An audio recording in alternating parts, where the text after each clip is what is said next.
같이 하나님의 말씀 보겠습니다. 출애굽기 35장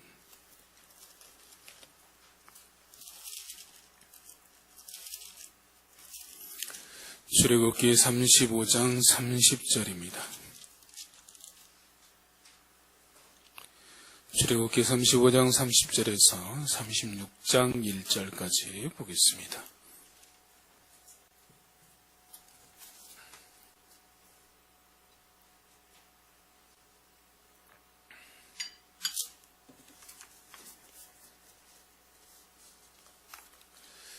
우리 찾으셨으면 한 절씩 교독하도록 하겠습니다. 제가 먼저 읽겠습니다. 모세가 이스라엘 자손에게 이르되 볼지어다 여호와께서 유다 지파 훌의 손자 우리의 아들인 부사레를 지명하여 부르시고 하나님의 영을 그에게 충만하게 하여 지혜와 총명과 지식으로 여러 가지 일을 하게 하시되 금과 은과 노수로 제작하는 기술을 고안하게 하시며 보석을 깎아 물리며 나무를 새기는 여러 가지 정교한 일을 하게 하셨고 또 그와 단 지파 아히사막의 아들 오홀리압을 감동시키사 가르치게 하시며 지혜로운 마음을 그들에게 충만하게 하사 여러 가지 일을 하게 하시되 조각하는 일과 세공하는 일과 청색, 자색, 홍색 실과 가는데 실로 피놓는 일과 짜는 일과 그 외에 여러 가지 일을 하게 하시고 정교한 일을 고안하게 하셨느니라. 같이 읽습니다.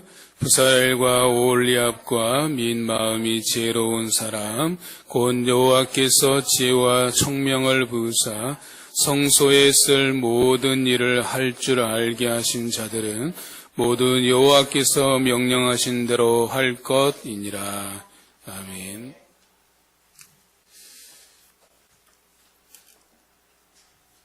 축구 좋아하시나요? 안 좋아하세요? 축구에 보면 전반전과 후반전이 있습니다. 전반전과 후반전 사이에 뭐가 있죠? 하프타임이라는 게 존재합니다. 그 하프타임 때 이제 뭐 하는 거냐면 전반전에 뛰었던 것을 점검하고 후반전에 작전을 세우죠.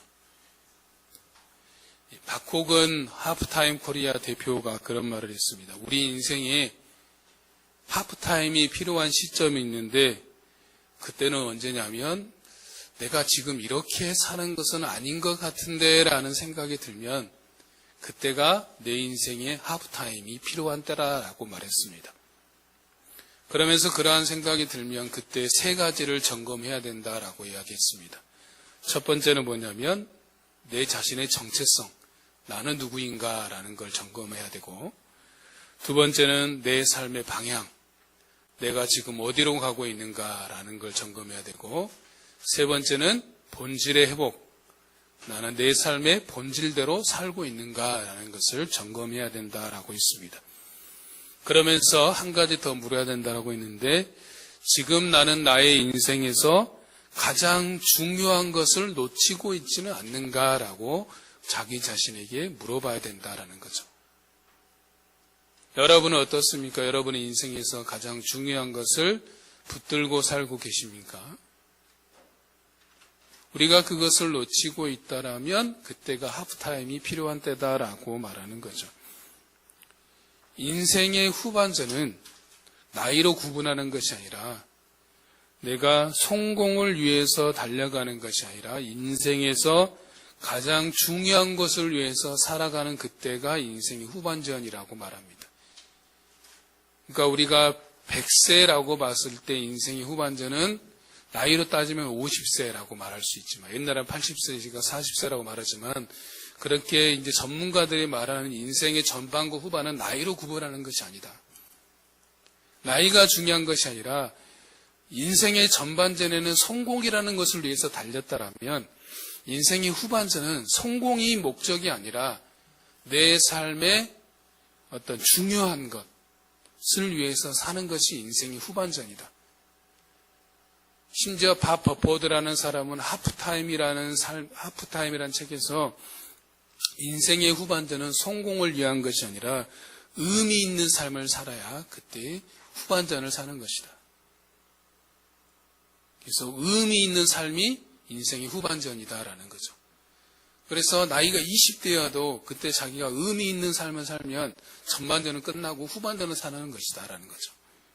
50대도 60대에도 자기가 이전까지는 막 성공을 해서 달려왔는데 그때부터 내가 나는 지금 남은 생애라도 의미 있는 삶을 살겠다 그러면 인생이 후반전이다라고 말한다라는 것이죠. 그래서 어떤 사람은 평생 전반전만 하고 끝나는 사람이 있고 전반 후반 다 산 사람도 있을 수 있는 것입니다.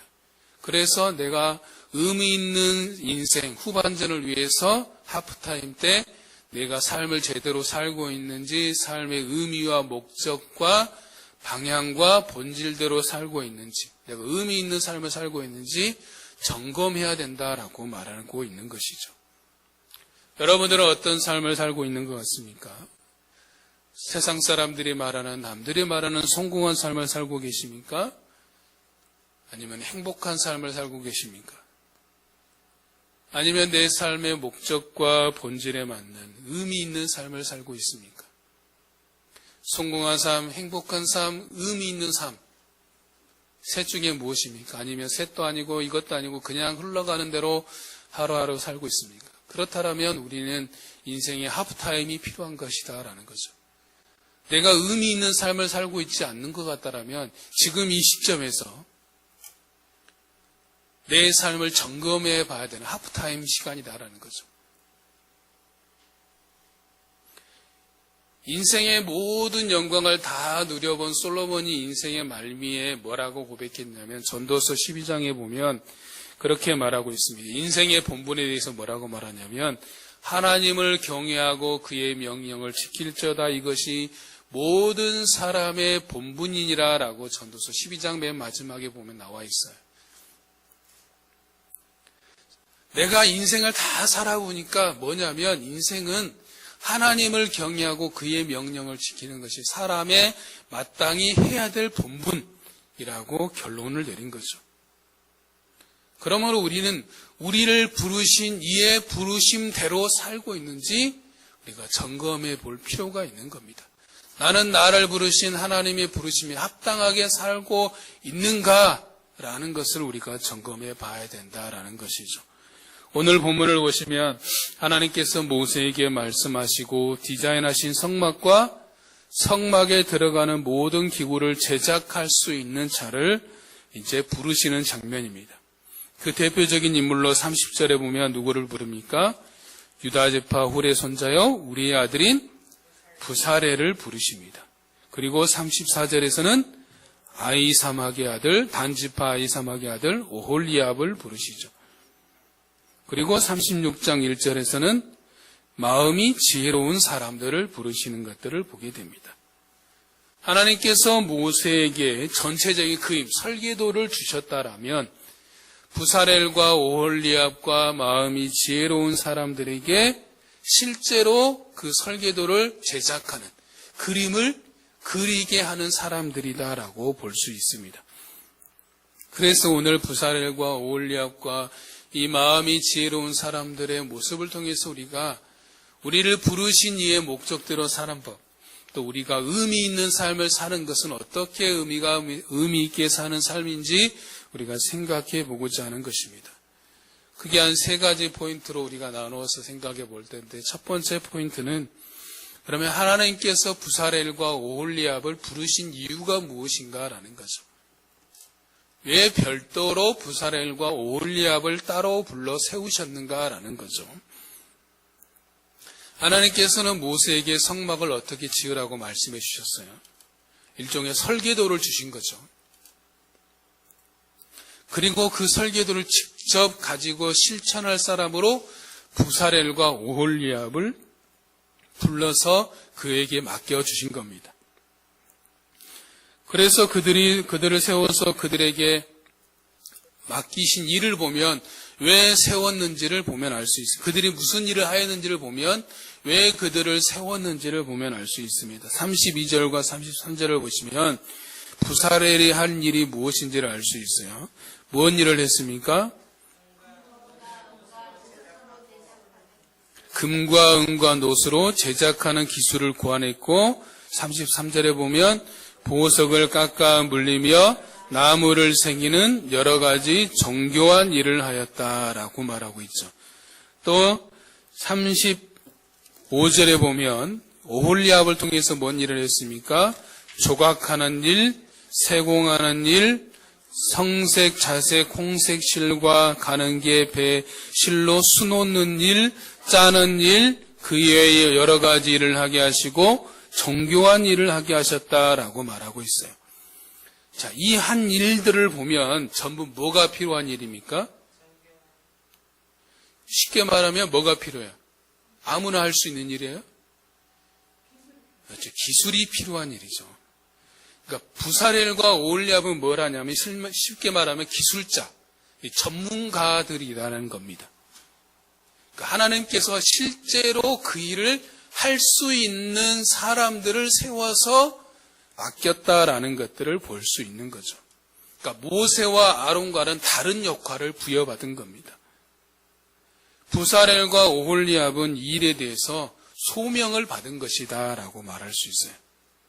소명을 받았다라는 것은 영어로 따지면 콜링 받았다라고 말하는 것인데, 하나님이 나를 부르셨다라는 것인데, 부르신 데는 부르신 이유와 목적이 있다라는 거죠.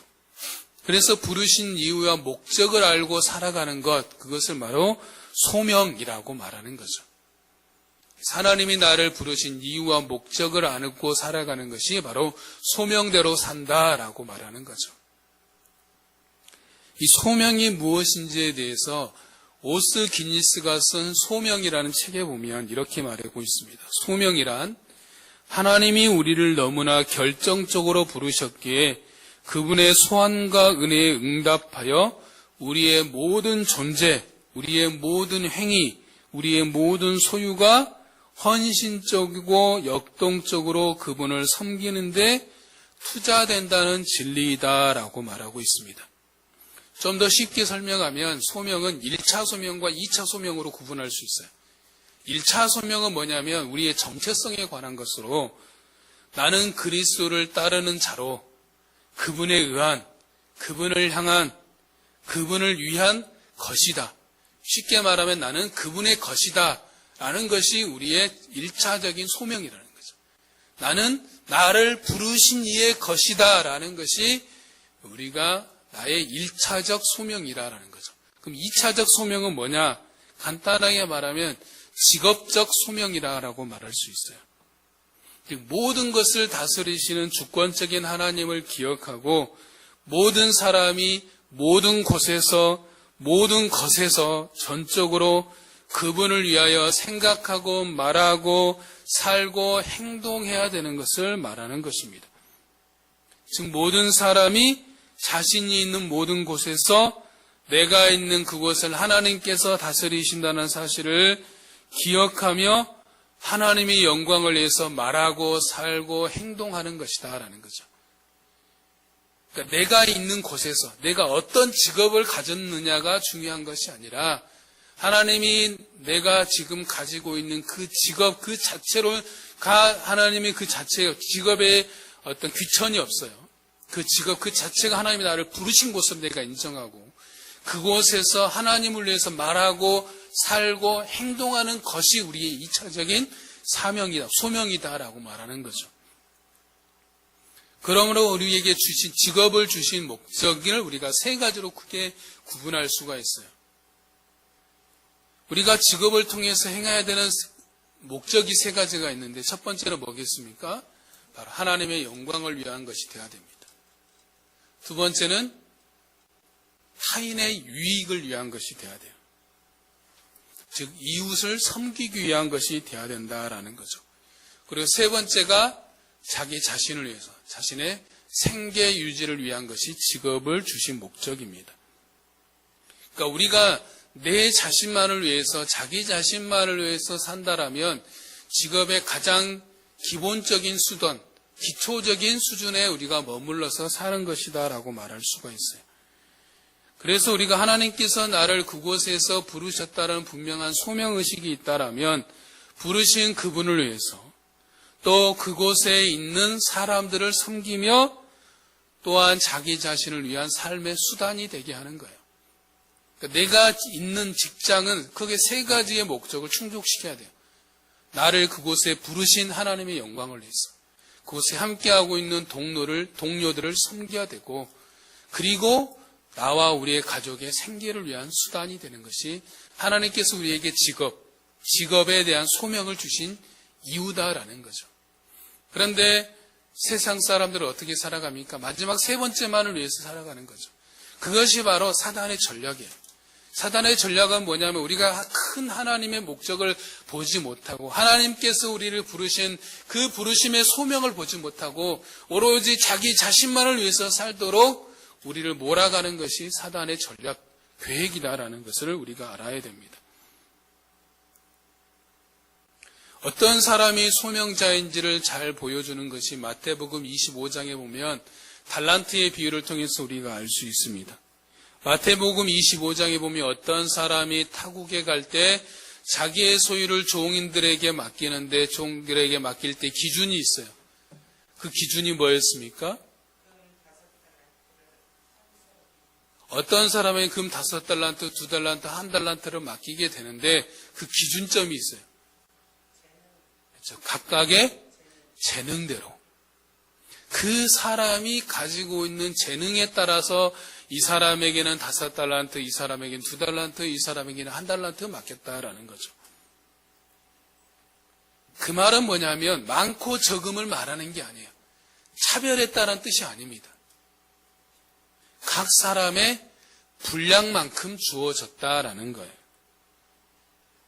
우리가 아는 것처럼 5달란트 받은 자와 2달란트 받은 자는 어떻게 했습니까? 받은 것을 가지고 바로 가서 그것을 가지고 장사해서 2배의 수익을 남겼어요. 근데 반면에 1달란트 받은 자는 그것을 땅을 파고 주인의 돈을 감추었습니다. 이것은 무엇을 말하느냐라면 5달란트 받은 자와 2달란트 받은 자는 자기에게 주어진 소명대로 살았다라는 거예요. 근데 1달란트 받은 자는 뭐예요? 자기에게 주어진 소명을 망각하고 살았다라는 것을 말하는 것입니다. 1달란트 받은 자는 그렇게 생각할 수도 있을 겁니다. 왜 내 아이에게는 이것밖에 안 줘? 저 사람에게는 5달란트나 주고 저 사람은 2달란트나 주면서 왜 나에게는 고작 1달란트인가? 근데 이 1달란트의 의미는 고작이 아니라 우리가 1년에 벌 수 있는 연봉보다 더 큰 금액입니다. 1달란트가. 실제로 환산해 보면 몇 억이 되는 거예요. 그러니까 적은 금액이 아니죠. 그런데 이 1달란트 받은 자는 그런 생각도 할 수 있다라는 거죠. 왜 나에는 이것밖에 안 줘? 다른 사람이 저렇게 많이 줬는데 왜 나에게는 이것밖에 안 주는 거야? 라는 생각을 해볼 수도 있다라는 거죠. 그래서 그가 선택한 게 뭐예요? 다른 두 사람들은 바로 가서 장사를 했는데 그의 선택은 뭐냐면 땅에 가서 묻었어요. 우리가 소명자로서 가장 경계해야 되는 것이 있다면 다른 사람과 나를 비교하는 겁니다. 저 사람과 나를 비교하는 거예요. 저 사람은 저렇게 많이 줬는데 왜 나에게는 이만큼밖에 안 주는 거야? 저 사람은 저렇게 잘 되는데 왜 나는 이렇게 초라해? 이렇게 하지 말라라는 거죠. 하나님께서는 각 사람의 은혜의 분량대로, 믿음의 분량대로 주신다라는 겁니다. 다르게 말하면 하나님께서는 각 사람이 감당할 수 있을 만큼 주셨다라는 거죠. 하나님께서 우리를 평가하실 때 다른 사람과 비교하여 평가하지 않으십니다. 하나님의 평가는 절대평가이지 상대평가가 아니라는 거죠. 절대평가와 상대평가의 차이를 아시죠? 어떤 차이가 있습니까? 상대평가는 뭡니까? 다른 사람과 나를 비교하는 거잖아요. 내가 아무리 잘해도 저 사람이 나보다 잘했으면 내가 못하는 것이 되지만 절대평가는 그게 없어요. 기준점에 도달하면 내가 잘한 것이 되는 거예요. 그 기준에 맞게만 살면 되는 거죠. 하나님께서 우리를 보실 때 하나님의 기준에 따라서 각 사람을 보시는 것이지 다른 사람과 나를 비교해서 평가하지 않는다라는 것을 우리가 알아야 된다라는 거죠. 로마서 12장 3절에서도 그렇게 말하고 있어요. 마땅히 생각할 그 이상의 생각을 품지 말고 오직 하나님께서 각 사람에게 나누어 주신 믿음의 분량대로 지혜롭게 생각해라. 하나님께서 나에게 맡겨준 것이 큰 것인지 작은 것인지 그것이 중요한 것이 아니다라는 거죠. 중요한 것은 내가 그것을 최선으로 감당했느냐라는 겁니다. 오스왈드 챔버슨 목사님은 이런 말을 했습니다. 최고의 하나님께 나의 최선을 드린다. 한번 따라해 보겠습니다. 최고의 하나님께 나의 최선을 드린다. 이게 우리가 항상 기억해야 될 하나의 어떤 문구라고 생각해야 돼요. 나의 최고의 하나님께 나의 최선을 드리는 것이다. 사도 바울도 빌립보서 1장 20절과 21절에서 그렇게 말했습니다. 나의 간절한 기대와 소망을 따라 아무 일이든지 부끄러워하지 아니하고 지금도 전과 같이 온전히 담대하여 살든지 죽든지 내 몸에서 그리스도가 존귀하게 되려 하나니 이는 내게 사는 것이 그리스도니 죽는 것도 유익함이다 라고 말했어요. 이 말은 뭔 말이냐면 내가 살아가는 이유가 예수 그리스도이니 그분을 존귀하게 할 수 있는 것이라면, 그분의 이름을 영광되게 하는 것이라면, 그분의 이름을 찬송케 하는 것이라면 내가 죽는 것도 유익합니다. 내가 죽어서라도 그분께 영광을 돌릴 수 있다라면 차라리 나는 죽겠다라고 고백하는 것이죠.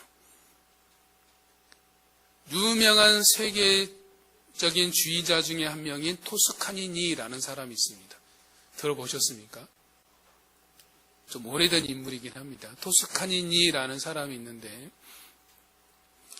이 사람이 주의자로 데뷔하게 된 계기는 이렇습니다. 그러니까 토스카니니가 19살 때 이제 첼로 연주자로 오케스트라 단에 들어가게 됩니다. 그런데 그에게는 심각한 문제가 하나 있었어요. 시력이 매우 나빠서 악보가 눈에 보이지 않는 겁니다. 연주를 해야 되는 연주가에게 악보가 안 보이면 얼마나 치명적인 결함입니까?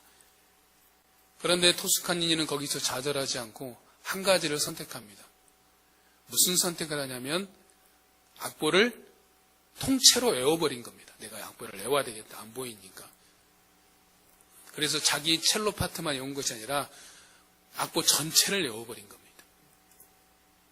그래서 이제 어느 날 이제 공연을 앞두고 있는데 갑자기 큰 문제가 발생했습니다. 어떤 문제가 발생했냐면 갑자기 주의자가 너무나 아파서 결석을 하게 된 겁니다. 불참을 하게 된 거죠. 난리가 났습니다. 이제 곧 공연을 해야 되는데. 그래서 그때 이제 오케스트라에 선택한 것이 악보 전체를 외우고 있었던 토스카니니를 지휘자로 세운 겁니다. 그래서 그때 지휘하는데 너무나 놀랍게도 지휘를 잘한 겁니다. 그래서 사람들로부터 박수갈채를 받게 되었고 그 이후에 그가 그 삶은 이제 지휘자로서 삶을 살게 되었고 전 세계 유명한 지휘자가 된 것이죠. 그래서 그이는 항상 지휘할 때 지금도 어떤 고인이 될 때까지 항상 악보 전체를 통째로 외워서 지휘를 했다라고 합니다. 그는 자기가 시력이 나쁜 것이 자기의 약점이었잖아요. 근데 그것에 낙심하지 않고 자기가 할 수 있는 최선이 뭐였어요? 악보를 내가 외워야 되겠다라고 최선으로 자신의 삶을 살았던 것을 보게 되는 거죠. 에베소서 6장 5절과 7절에 보면 이렇게 말하고 있어요. 종들아 두려워하고 떨며 성실한 마음으로 육체의 상전에게 순종하기를 그리스도에게 하듯하라. 눈가림만 하여 사람을 기쁘게 하는 자처럼 하지 말고 그리스도의 종들처럼 마음으로 하나님의 뜻을 행하고 기쁜 마음으로 섬기기를 주께 하듯 하고 사람에게 하듯 하지 말라라고 했습니다. 성실한 마음과 기쁜 마음으로 주님을 섬기듯이 무슨 일이든지 하라라는 것이죠. 그러니까 소명자는 어떤 사람이 소명자냐면 자기에게 주어진 것이 무엇이 되었던지 간에 최선으로 최고의 하나님께 올려드리는 것이다 라는 거죠. 내게 주어진 것이 크든 작든 사소한 것이든 그게 중요한 것이 아니에요. 오늘 나는 나의 최선을 다해 나의 최고의 하나님께 올려드렸느냐가 중요하다는 것이죠. 또 하나 소명자의 자세는 고린도전서 15장 10절의 자세로 살아가는 겁니다. 말씀을 통해서 한번 봅시다.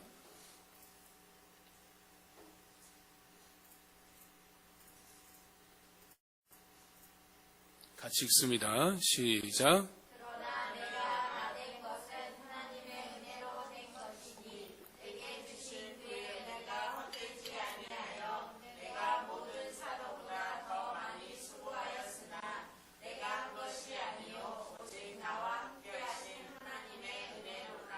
아멘. 사도 바울이 뭐라고 고백하고 있습니까? 내가 한 것이 아니요 오직 나와 함께 하신 하나님의 은혜다라고 고백하고 있어요. 내가 수고한 모든 것이 내가 한 것이 아니고 지금까지 나와 함께 하신 하나님의 은혜로 말미암아 내가 한 것이다라는 거죠.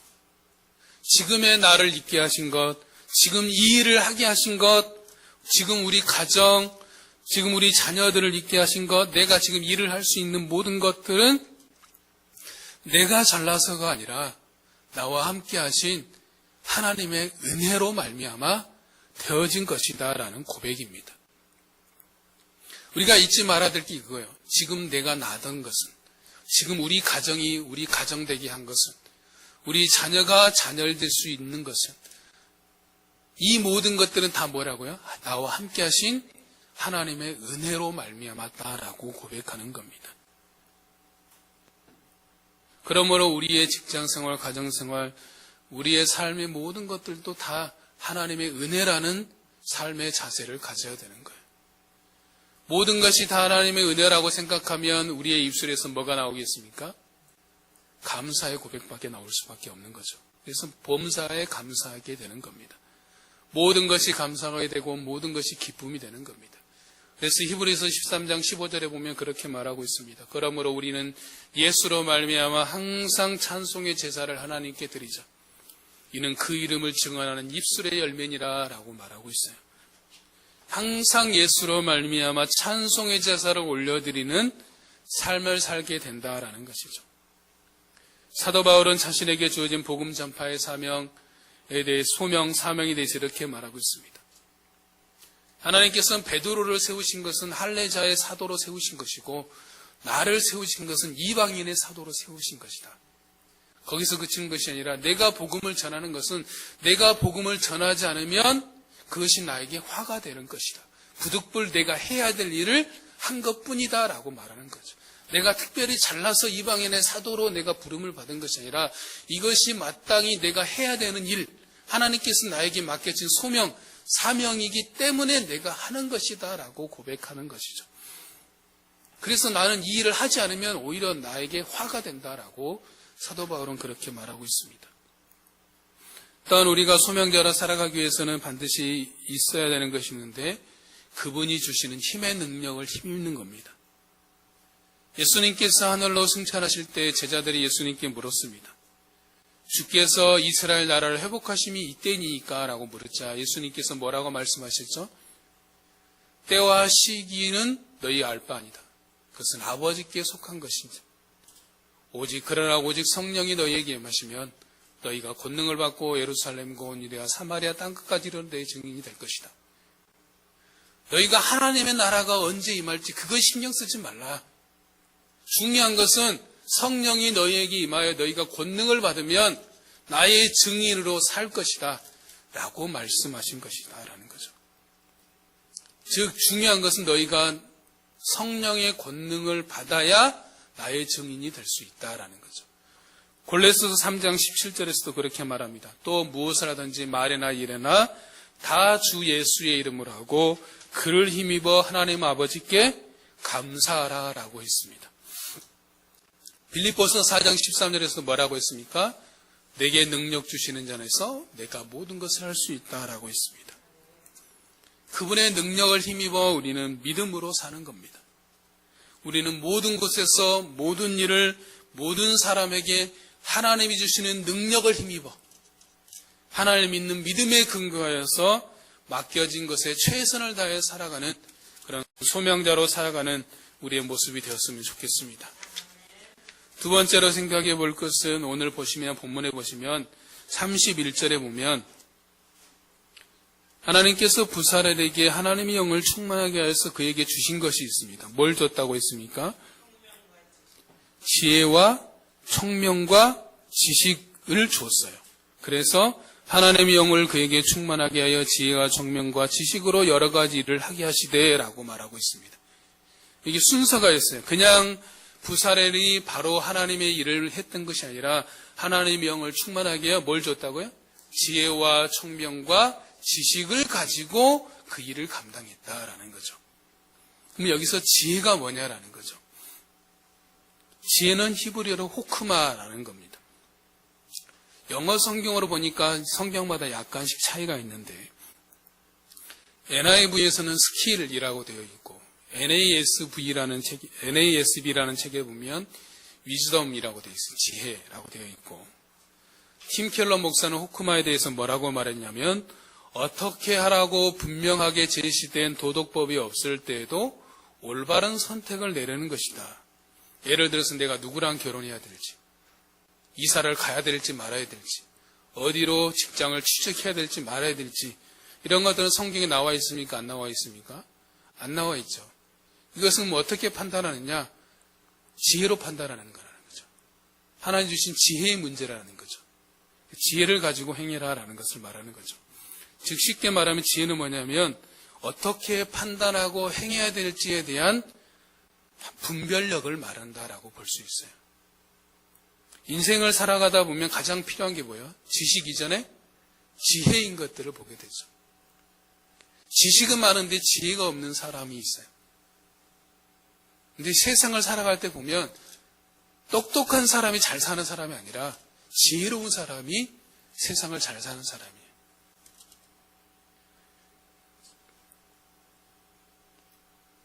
지혜는 잠언서 2장 6절에 보면 여호와께서 우리에게 지혜를 주신다라고 말하고 있어요.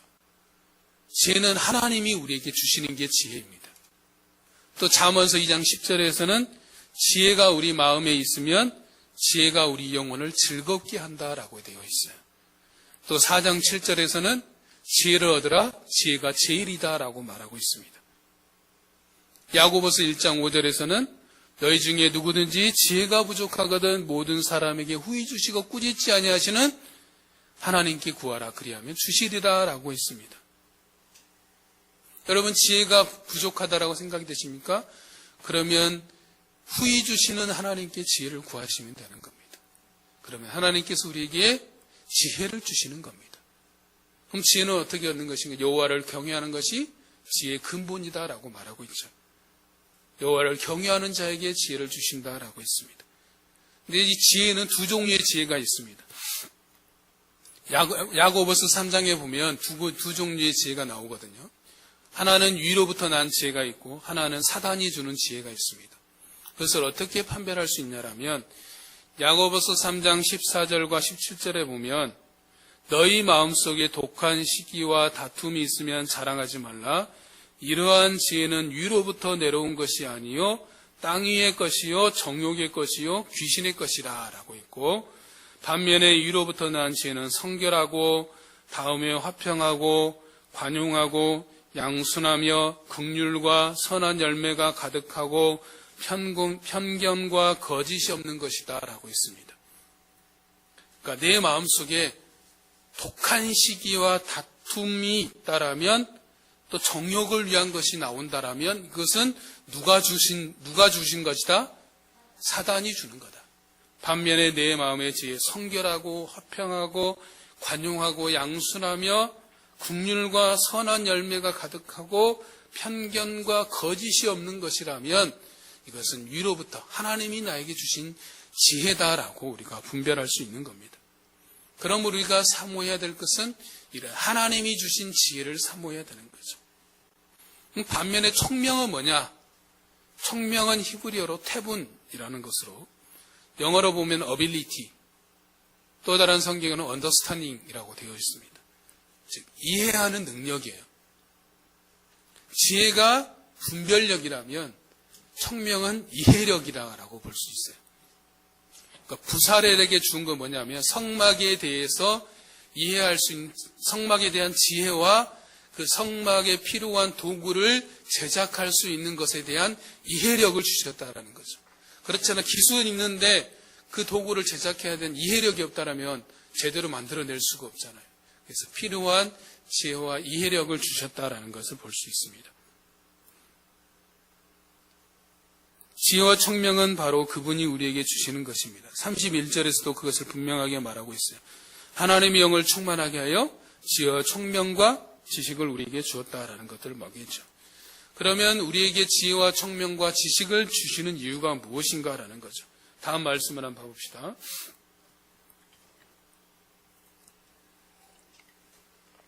같이 읽습니다. 시작.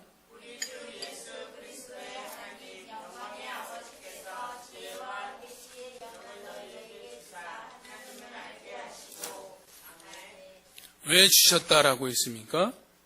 마지막에 보면 지혜와 계시형을 너에게 주사 누구를 알게 하시고 하나님을 알게 하시고, 골레서서 1장 9절에서도 동일하게 말합니다. 이로써 우리도 듣던 날부터 너희를 위하여 기도하기를 그치지 아니하고 구하노니 너희로 하여금 모든 신령한 지혜와 청명에 하나님의 뜻을 아는 것으로 채우게 하시고 라고 되어 있습니다. 하나님께서 우리에게 지혜와 청명을 주신 것은 지혜와 청명을 통해 하나님을 바로 알라라는 겁니다. 칼빈이 쓴 기독교 강요 제1권 제1장에 보면 제일 먼저 나오는 게 뭐냐면 하나님을 아는 지식에 관해서 나옵니다. 그러니까 하나님을 알려면 사람을 알아야 되고 사람을 알려면 하나님에 대해서 알아야 된다. 이게 서로 밀접하게 연관되어 있다라는 것을 말하는 거죠. 그러면서 인간은 하나님이라는 거울에 비춰진 자신을 보고 나서 비로소 자신이 오물과 같다는 것을 알게 되고 하나님 앞에 엎드려 그분을 갈망하게 된다라는 거죠. 쉽게 말하면 거울을 보시면 거울을 생각하면 됩니다. 거울을 보면 누가 보입니까? 내가 보이죠. 우리가 하나님을 볼 때 내가 보이고 나를 알고 싶으면 하나님을 보라라는 거죠. 하나님과 나는 서로 밀접하게 관련되어 있다라는 거죠. 그래서 하나님께서 우리를 지으신 것은 하나님을 바로 알려고, 내가 사람을 더 잘 알고 싶다? 하나님을 알면 되고, 하나님을 더 알고 싶다? 그러면 하나님이 주신 사람을 더 알면 된다라는 것을 말하고 있는 겁니다. 이제 마지막 세 번째 포인트로, 그렇다면 하나님께서 부사렐과 오홀리압을 세우신 목적이 뭐냐라는 거죠. 36장 1절을 한번 보겠습니다.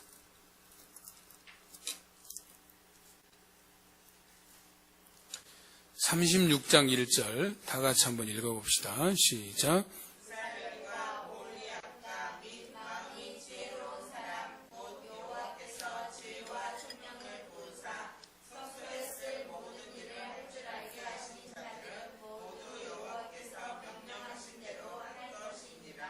아멘. 마지막에 나와 있는 것이 핵심이라고 생각합니다. 마지막에 뭐라고 있습니까? 모두 여호와께서 명령하신 대로 할 것이니라. 부사렐과 오홀리압과 마음이 지혜로운 사람이 자기 마음대로 하는 것이 아니에요. 그들에게 정해진 원칙이 딱 한 가지가 있어요. 뭡니까? 여호와께서 명령하신 대로.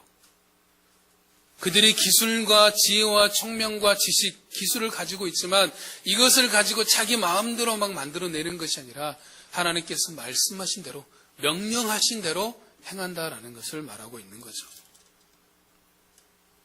그들은 하나님께서 명령하신 대로 행할 때만이 여호와 하나님께 영광이 되는 것입니다. 우리가 하나님께서 우리를 부르신 삶의 현장에서 어떻게 그분의 이름을 드러내고 영광을 돌리는 삶을 살 수 있는가? 간단합니다.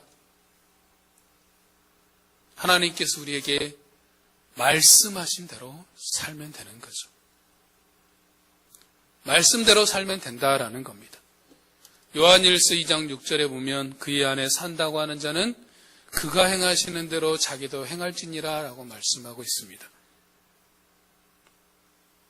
또 요한일서 5장 3절에서는 하나님을 사랑하는 것은 이것이니 우리가 그의 계명들을 지키는 것이다 라고 있습니다. 요한 3서 3절에서는 내가 진리 안에서 행한다니 내가 심히 기뻐하노라 라고 있습니다. 요한복음 14장 21절은 이렇게 말씀하고 있습니다. 같이 보겠습니다.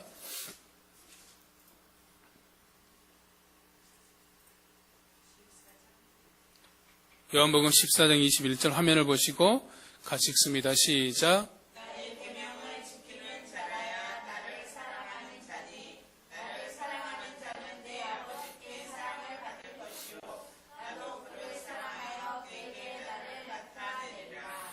아멘. 하나님을 사랑한다라면 무엇으로 증명이 돼야 된다라고 말하고 있습니까?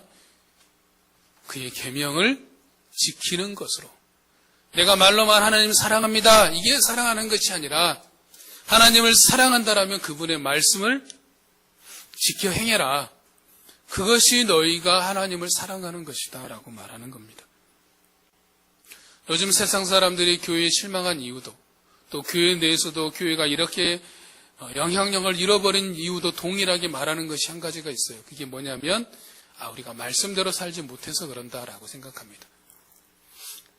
한편으로 그런 생각이 들기도 합니다. 약간은 다른 생각이긴 한데 그들이 생각하는 도대체 말씀이 뭐길래 말씀이 얼마나 잘 알아서 말씀대로 못 산다라고 말하는 것인가라는 생각 볼 때 그들이 생각하는 말씀이 뭐냐면 한 가지예요. 사람을 사랑하는 것. 그것으로 평가하고 있는 것은 아닌가라는 생각들을 해보는 거죠. 성경에서도 뭐라 그러냐면 우리가 하나님을 사랑하는 것, 사람을 사랑하는 것을 어떻게 증명할 수 있다라고 그러냐면 하나님을 사랑하는 것, 사람을 사랑해라. 너희가 서로 사랑하면 너희가 나를 사랑하는 줄 알 것이다 라고 있어요. 우리가 하나님을 사랑하는 방법, 사람을 사랑하는 방법 어떻게 증명이 되냐면 사람을 사랑하는 것. 그것으로 증명이 되는 거예요. 나와 함께하는 사람, 내 이웃을 사랑하는 것, 사회를 사랑할 때 그것이 우리가 하나님을 사랑하는 방법인 것들을 말씀할 수 있어요. 그러니까 우리가 말씀대로 산다는 것은 뭐냐면 사람들을 사랑하는 것이다. 하나님의 마음으로 사람들을 사랑해 가는 삶이다라고 볼 수 있다라는 거죠. 그런데 우리가 아는 것은 그것이죠. 우리도 말씀대로 살고 싶죠. 말씀대로 살아야 한다는 것도 알고 또 그렇게 하고 싶은 것도 사실이고 그런데 잘 되지 않는 것도 현실이고 그렇다면 우리가 어떻게 말씀대로 살아야 될 것인가? 늘 우리의 과제는 그거잖아요. 말씀대로 살고 싶은데 하기 싫은 것도 아니고 하고 싶은데 되지 않는 것도 현실이잖아요. 우리가 못 살아서 그게 안 하고 싶어서 안 하는 것도 아닌데 그러면 우리가 어떻게 해야 될까라는 의문이 남잖아요. 성경에서는 뭐라고 해놨냐면 성경은 의인은 무엇으로 살아야 된다라고 말씀하고 있냐라면 하박국서에 보면 하박국 선지자는 한 가지 풀리지 않는 의문이 있었어요. 그게 의문이 뭐였냐면 왜 하나님께서 악을 허용하시느냐라는 것이었어요. 하박국서에 보면 율법이 해이하고 정의가 전혀 시행되지 못하고 악인이 의인을 에워싸고 정의가 굽어졌다라고 말하고 있어요. 여러분 어떻습니까? 현재 우리나라를 보면 정의가 실현되는 나라라고 생각이 되십니까?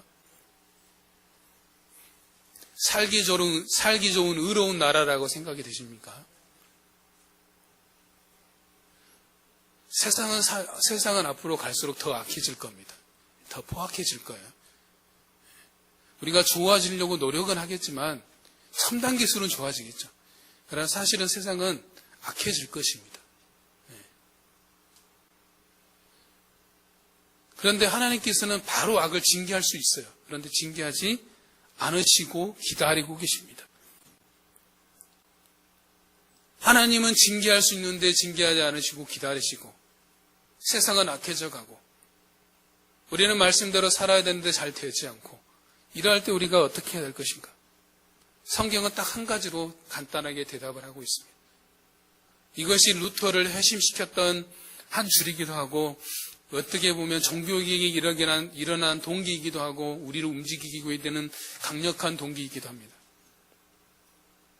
그것은 뭐냐면 한번 따라하겠습니다. 오직 의인은 믿음으로 말미암아 살리라. 오직 의인은 믿음으로 말미암아 살리라라고 있습니다. 이번 한 주간 우리가 붙들어야 될 한 줄의 문구가 있다라면 오직 의인은 믿음으로 말미암아 산다. 우리는 이 시대를 현재를 하나님을 믿는 믿음으로 살아야 됩니다. 그럼 믿음은 무엇인가라고 생각해 볼 수 있죠. 믿음은 뭐냐면 하나님과 하나님이 하신 약속의 말씀을 신뢰하는 거예요. 하나님 그분을 신뢰하는 것이고 그분이 하신 말씀을 신뢰하는 거예요. 하나님과 그분의 말씀을 내가 신뢰할 수 있어야 말씀대로 사는 거죠. 내가 믿지도 못하는데 신뢰하지도 못하는데 어떻게 말씀대로 살겠어요? 여러분 성경 66권의 말씀을 신뢰하십니까? 믿으십니까? 내가 믿지도 않는데 어떻게 살겠어요? 먼저 시작은 이 말씀을 믿어야 되는 거예요. 이것이 하나님의 말씀이고 지금 나에게 말씀하신 하나님의 말씀이심을 내가 분명하게 신뢰하는 것에서부터 출발하는 거예요. 그 말씀하시는 하나님을 믿고 그 하나님 약속의 말씀이 틀림없고 분명하고 살아있고 운동력이 있으며 내 삶을 변화시키는 치유하는 분명한 하나님의 말씀이라는 것은 내가 신뢰할 때만이 내가 말씀대로 살아갈 수 있는 겁니다. 사람들이 하나님의 말씀을 믿지도 않으면서 하나님을 신뢰하지도 않으면서 말씀대로 산다는 것은 거짓말하는 것이죠. 어불성설이죠. 앞뒤가 안 맞는 겁니다. 다음 말씀만 봐봅시다. 같이 읽습니다. 시작. 우리가 하나님을 의지하고 용감히 행하리니 그는 우리의 대적들을 밟으실 자이시리로다. 아멘. 세 번역에서는 이걸 뭐라고 표현하고 있냐면 하나님이 우리와 함께 하시면 우리는 승리를 얻을 것이다. 그분이 우리의 원수들을 짓밟을 것이다 라고 되어 있습니다. 그런데 원어를 보면 하나님 다음에 의지한다 라는 단어가 붙어 있지 않습니다. 그냥 하나님이 행하신다 라고 되어 있어요. 그냥 하나님이 행하시니 우리가 용감하게 나간다라고 되어 있습니다. 중요한 것은 하나님이 하신다. 우리에게 필요한 건 뭐냐면 하나님이 우리와 함께 하신다는 믿음, 하나님이 하신다는 믿음, 하나님이 하실 것이다 라는 믿음, 하나님이 나에게 맡겨진 그 소명을 감당하게 하실 것이다 라는 그 믿음만 있으면 되는 것이다 라는 거죠. 우리에게 부족한 것은 그 믿음이 부족하다는 거죠. 하나님 그분을 붙드는 믿음이 부족합니다. 하나님이 나와 함께 하신다는 믿음이 부족합니다. 하나님 나를 통해서 맡겨진 소명을 이루신다는 그 믿음이 부족하다는 것을 우리가 보게 되는 거죠. 시편 18편 29절에서 그렇게 말합니다. 내가 주를 의뢰하고 적군을 향해 달리며 내 하나님을 의지하고 담을 뛰어넘나이다 라고 말하고 있습니다. 우리가 말씀대로 살 수 있는 힘은 그분을 믿는 믿음에서 나오는 겁니다. 그분을 굳건하게 믿을 때 그 믿음이 말씀대로 살아갈 수 있는 힘을 주시고 말씀을 지키도록 이끌어 주시는 겁니다. 마지막으로 우리의 삶에 적용할 것은 이겁니다. 우리는 남들처럼 그냥 그렇게 세상을 살아가는 사람들이 아닙니다. 우리는 하나님의 부르심을 받은 소명자입니다. 내가 있는 가정, 직장, 교회는 하나님께서 나를 부르신 소명의 장소입니다. 그곳에서 하나님을 믿는 굳건한 믿음을 가지고 우리가 살아갈 때 우리 안에 계신 보배 되신 예수 그리스도께서 온전히 드러나심으로 하나님께 영광을 돌리는 삶을 살게 될 것입니다. 그러므로 이번 한 주간 이 세 가지 기도 제목을 가지고 한번 기도하시기 바랍니다. 저를 한번 따라하겠습니다. 나에게 믿음을 더하여 주소서. 나에게 지혜와 청명과 지식을 주셔서 맡겨진 소명을 잘 감당하게 하소서. 너무 깁니까? 나에게 지혜와 청명과 지식을 주셔서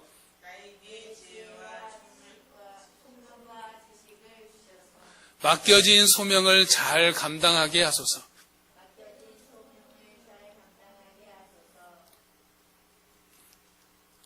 나를 통해 주님이 드러나는 삶이 되게 하소서.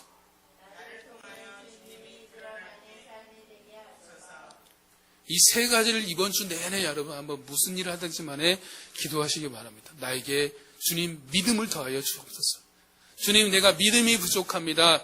믿음 더하여 주시옵소서. 주님께서 보신 것도 항상 뭐였습니까? 병자로 고치실 때 믿음을 보셨거든요. 주님께서 우리에게 보시기를 원하시는 것은 하나님을 믿는 믿음을 보시기를 원하십니다. 하나님 나에게 믿음을 더하여 주시옵소서. 또 오늘 나에게 지혜와 청명과 지식을 주셔서 하나님께서 나에게 맡겨진 소명의 장소에서 소명을 잘 감당하게 하여 주시옵소서. 하나님 나에게 지혜와 청명과 지식이 필요합니다. 지혜를 주시고 청명을 주시고 지혜를 주셔서 지식을 주셔서 내 소명을 잘 감당하게 하여 주옵소서. 오늘 내 가정에서 내 직장에서 나에게 지혜와 청명과 지식을 주셔서 잘 감당하게 하여 주시옵소서. 그것을 통해서 내가 나의 삶을 통해 주님만이 드러나게 하여 주옵소서. 이렇게 기도하며 나아가는 이번 한 주간 되어가는 우리 성도님 되시기를 주의 이름으로 축복합니다. 또 자녀들에게도 그렇게 기도하십시오. 우리 자녀들에서 필요한 게 뭡니까? 우리 자녀에게 제일 필요한 게 지혜와 청명과 지식입니다. 우리 자녀에게 지혜를 주십시오. 청명을 주십시오. 지식을 주십시오. 우리 자녀들이 살아가는 지식만은 가지고는 안 돼요. 가장 중요한 건 지식 이전에 지혜와 청명이 있어야 돼요. 분별력을 할 줄 알고 이해력이 있어야 되고 그 가운데 지식이 더해지면 하나님 기뻐하시는 사람이 될 수 있는 겁니다. 그래서 이번 한 주간 우리는 믿음으로 사는 것을 기억하면서 믿음으로 사는 가운데 나에게 믿음을 더해 주시고 지혜와 청명과 지식을 더하셔서 맡겨진 소명을 잘 감당하게 해주시고 그를 통해 나를 통해 주님만이 온전히 드러나는 삶이 되도록 그렇게 함께 달려가는 우리의 모습이 되시길 주의 이름으로 축원합니다. 우리 같이 찬양하겠습니다.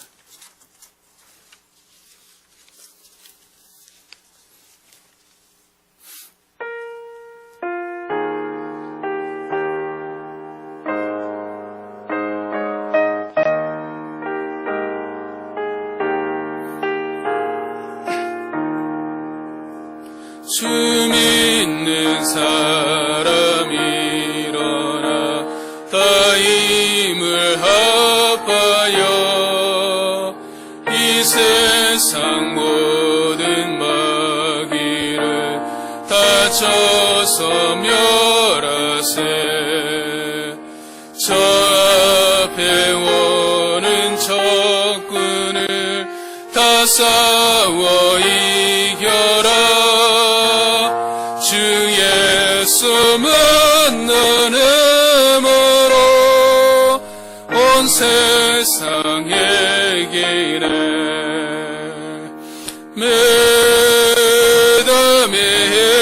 믿음이기네. 믿음이기네. 주 예수를 믿음이 온 세상에 이기네. 우리 인류마귀 계율로 큰 죄에 빠지니 진리로 띠를 띠고서 늘 기도 드리세. 참 믿고 의지하면서 겁없이 나갈 때 주 예수 만나음으로 온 세상에 이기네. 믿음이 이기네. 믿음이 이기네. 믿음이 이기네. 주 예수를 믿음이 온 세상에 이기네. 끝까지 이긴 자에게 흰 옷을 입히고 또 영생 복을 주시니 참 기쁜 일일세. 이 어두운 세상 지나서 저 천성 가도록 주 예수 만나음으로 온 세상에 이게 믿음이 이기네. 믿음이 이기네. 믿음이 이기네. 주 예수를 믿음이 온 세상이 이기네. 기도하겠습니다. 하나님 감사합니다. 주님, 우리에게 주님을 믿는 믿음을 더하여 주시옵소서. 주님, 우리가 이 땅을 살아가는데 믿음이 부족합니다. 믿음이 약합니다. 믿음이 연약합니다. 하나님, 우리에게 더 큰 믿음을 더하여 주시옵소서. 우리에게도 믿음을 보시기로 원하시는 주님, 하나님을 굳건하게 믿는 믿음이 더하여 주시옵소서.